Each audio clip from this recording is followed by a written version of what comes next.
네, 만나서 반갑습니다. 자, 오늘은 이제 5주차 세례 교육 함께 하도록 하겠습니다. 우리 지난주까지 하나님은 어떤 분입니까? 그리고 인간은 어떤 존재입니까? 그리고 3과에서는 예수 그리스도는 어떤 분이십니까? 하면서 1, 2, 3과에서는 삼위 하나님과 또 인간에 대해서 살펴보았죠. 이제 4과에서는 예수 그리스도로 말미암아 교회가 세워졌고 교회가 어떤 곳인지를 공부했습니다. 자, 오늘은 5과 예수님을 믿고 구원받은 그래서 세례를 받은 세례교인은 교회에서 어떤 생활을 해야 하는지 5과의 내용을 살펴보도록 하겠습니다. 자, 세례교인의 교회 생활.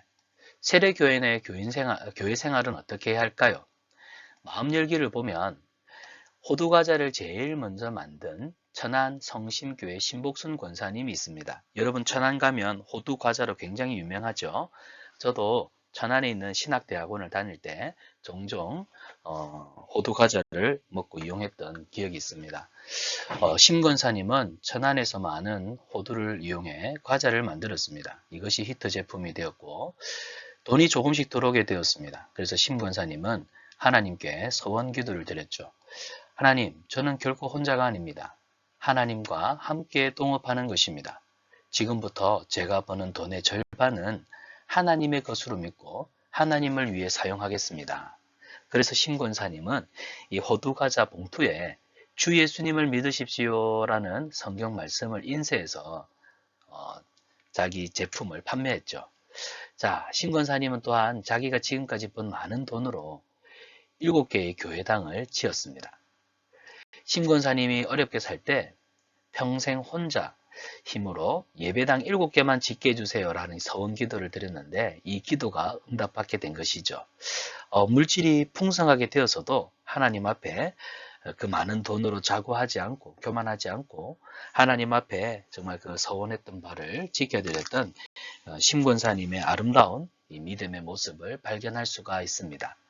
자, 이 예화에서 우리가 세례교인은 어떤 생활을 해야 되는가? 신복순 권사님은 자신의 모든 물질 또한 하나님이 주신 줄 알고 하나님께 감사를 올려드리는 정말 이 물질의 주인이 누구이냐? 하나님이 되신다는 것을 고백하는 그런 아름다운 신앙인의 모습을 보여주었습니다. 사랑하는 여러분, 이 돈이 어떻게 쓰여지는지 또 내 시간을 어떻게 쓰는지 보면 그 사람의 인생관을 알 수가 있죠. 나는 어떤 곳에서 나의 돈, 나의 재정을 가장 많이 사용하고 있습니까? 여러분, 여러분의 돈이 어디로 주로 많이 쓰게 되는지 잘 보시기 바랍니다. 여러분의 물질이 하나님의 나라와 또 주의 몸된 교회를 위해서도 꼭 사용할 수 있기를 바랍니다.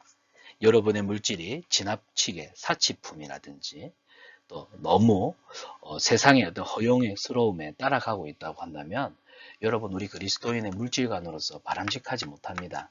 이전에는 그렇게 사셨는지 모르겠지만 이제는 세례 받고 난 이후부터는 물질도 주님을 위해서 드릴 줄 아는 삶을 사셔야 합니다. 그런 은혜가 저와 여러분의 삶 가운데 넘치기를 축복합니다. 자, 성경 속으로 들어가서 존 칼빈은 교회와 신자의 관계를 어머니와 또 자녀의 관계로 묘사했던 거 기억하시나요? 신자는 교회를 떠나서는 살 수가 없습니다. 세례교인이 교회를 떠나서 생활한다? 이것은 생각할 수도 없는 일이지요. 그렇기 때문에 세례교인은 교회 생활을 잘한다 할 때 교회 안에서의 생활을 이야기합니다. 어떻게 하는 것을 말할까요? 먼저는 주일 성수를 해야 합니다. 주일 성수라고 하는 것은 거룩할 성자에 지킬 숫자, 말 그대로 주님의 날을 거룩하게 지키는 것이죠. 주일은 말 그대로 주님의 날입니다. 세상 사람들이 말하는 일요일이 아닙니다. 일요일 하면 보통 쉬는 날로 생각하는데 주일은 단순히 쉬는 날이 아니라 주일은 하나님의 날로 하나님께 예배하는 날입니다. 이 주일의 구약적인 개념은 안식일입니다. 안식일. 안식일은 오늘날로 치면 토요일에 해당되는 날인데요. 하나님이 세상을 6일 동안 창조하시고 7일째 되는 날에 복 주시며 거룩하게 구별하셨습니다.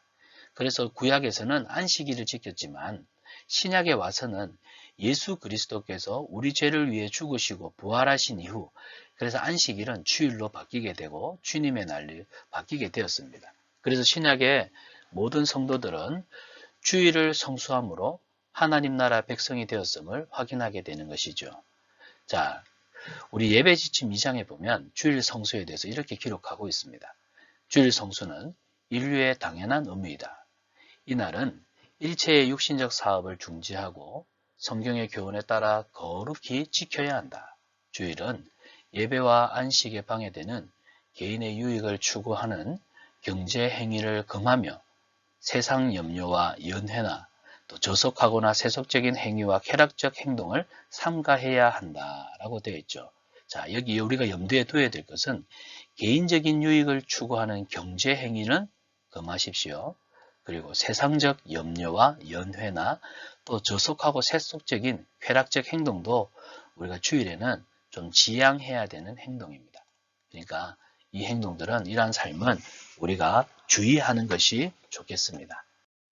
자, 주일 성수하는 사람은 하나님이 내 삶의 주인이십니다는 이 신앙 고백을 철저하게 드리는 사람입니다. 하나님이 내 삶의 주인 되십니다. 그래서 여러분은 주일 성수를 통해 하나님의 주제심, 하나님의 주인 되심을 고백하는 믿음의 행위이기 때문에 여러분은 이 주일 성수를 통해서 하나님 앞에 예배와 또 성도의 거룩한 교제에 힘쓰는 복된 날로 또 이 날을 안식일로 삼는 것이 옳습니다. 자, 여기 보면 주일에 세상 일을 쉬십시오. 하나님을 예배하는 데 집중하시고 성도와 교제하는 일에 힘쓰는 그런 주일이 되어야 합니다. 이것이 주일 성수입니다. 자, 두 번째로 세례 신자로서 의무를 다하십시오. 목사님, 세례교회 신자에게 의무가 있습니까? 네, 마땅한 의무가 있습니다. 여기 보면 우리가 대한민국 국민으로서 지켜야 되는 의무가 있습니다. 교육의 의무, 근로의 의무, 납세의 의무, 국방의 의무. 이 의무를 우리가 감당해야 우리는 비로소 자유 대한민국에서 내 자유를 보장받으며 살아갈 수가 있습니다. 사람들은 권리를 강하게 주장하지만 의무를 다하지 않습니다. 의무가 없는 자유는 자유라고 할 수가 없고요. 또 우리가 의무를 다하지 않으면 공동체, 다른 사람과의 관계가 무너지기 쉽습니다. 그래서 세례교인이 된다고 하는 것은 이런 의무에 동참하는 것을 의미합니다. 자, 세례교인으로서 의무를 다하는 것, 이것은 마땅한 일입니다. 그러면 우리 세례교인은 어떤 의무에 충실해야 될까요? 첫 번째는 예배 생활입니다. 여러분, 예배 생활에 충실하시기 바랍니다. 세례교인은 모든 공예배와 또 모든 집회에 빠짐없이 참석하여 성령과 진리 가운데 예배드리기를 힘쓰십시오. 우리 공예배에는 주일 예배가 있고 수요예배가 있습니다. 또 가능하다면 새벽 기도회와 금요 기도회도 열심히 참여하는 것이 여러분의 신앙생활에 참 유익합니다. 두 번째, 기도 생활에 열심을 내십시오. 기도는 우리 성도들의 특권입니다. 의무이고요. 하나님은 기도하는 성도와 교회를 통해서 하나님의 일을 나타내시기 때문에 기도하는 자리에 힘쓰시기를 바랍니다. 세 번째는 선교와 전도에 열심을 내십시오. 자, 선교와 전도는 같은 의미인데 선교는 언어가 다르고 또 문화가 다른 타 문화권에서의 복음을 전하는 모든 일체의 행위를 선교라고 합니다. 그래서 우리 선교하면 선교사님들이 외국에 나가서 복음 전하는 활동을 선교라고 많이 지칭을 합니다.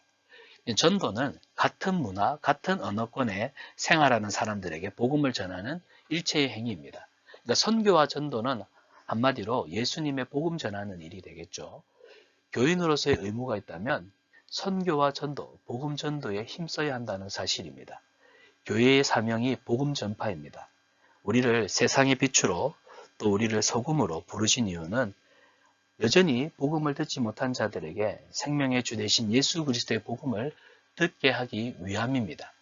사랑하는 여러분, 세례교인은 주님을 알지 못하는 이웃을 위해서 늘 기도하며 또 그들을 예수님께로 인도하는 증인의 삶을 살아야 합니다. 이 일에 우리 세례교인으로서의 의무를 감당하는 저와 여러분 되기를 바랍니다. 네 번째, 무엇을 게을리하면 안 될까요? 맞습니다. 훈련받는 일을 게을리해서는 안 됩니다. 지금도 여러분이 세례 교인이 되기 위해서 우리 기독교 신앙의 가장 기본적인 것들을 함께 공부하고 있습니다. 여러분, 배워야 합니다. 알아야 우리가 하나님을 바르게 섬길 수가 있습니다. 세례 교인이 되면 교회 안에 개설된 다양한 신앙 훈련 프로그램이 있습니다. 여러분 기쁨으로 참여하십시오. 그리고 하나님을 알아가는 지식이 부유한 여러분 되시기를 바랍니다. 다섯 번째, 성도 간에 늘 교제해야 합니다. 하나님을 우리를 개인으로 부르지 않고 공동체로 불러주셨기 때문에 세례교회는 공동체에서 서로 사랑과 선행으로 격려하는 삶을 살면서 믿음 안에 이 교제권을 넓혀가야 합니다. 여섯 번째, 헌금 생활에 충실하십시오. 여러분이 하나님 앞에 헌금을 드릴 때에는 인색함으로 하지 마시고 기쁨으로 하시기를 바랍니다. 사실 여러분이 쓰고 누리는 이 모든 것들은 하나님이 주신 것입니다. 그래서 헌금 생활을 통해 내게 속한 모든 것이 하나님의 것입니다. 고백하는 신앙 고백이기 되기 때문에 하나님 앞에 인색함으로 예물을 드리지 마시고 기쁨으로 자원하는 마음으로 드리는 훈련이 하셔야 합니다. 자, 마지막 큰 세 번째, 세례 신자로서의 권리가 있습니다. 여러분이 의무가 있다면 이제 권리가 있습니다. 이 권리를 마땅히 사용하시고 누리십시오. 세례교회는 이제 교회의 정식 회원입니다.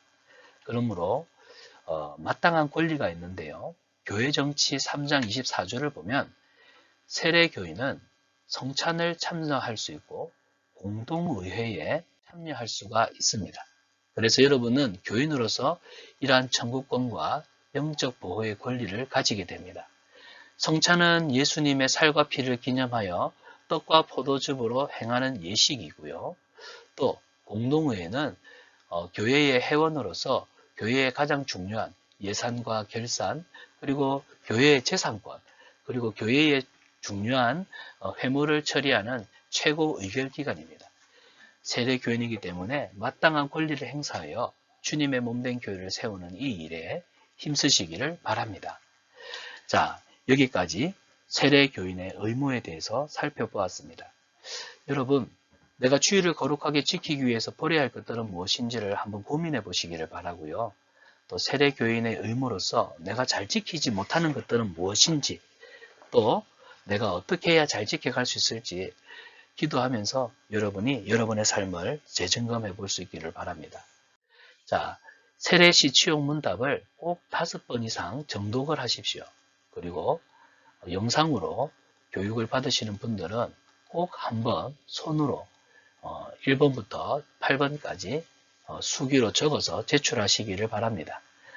그래서 여러분들이 세례 받는데 아무 준비 없이 받기보다는 하나님 앞에 기도하고 또 열심히 훈련받으면서 세례교인으로서 정말 하나님께 잘 준비된 그런 모습으로 세워질 수 있기를 바랍니다.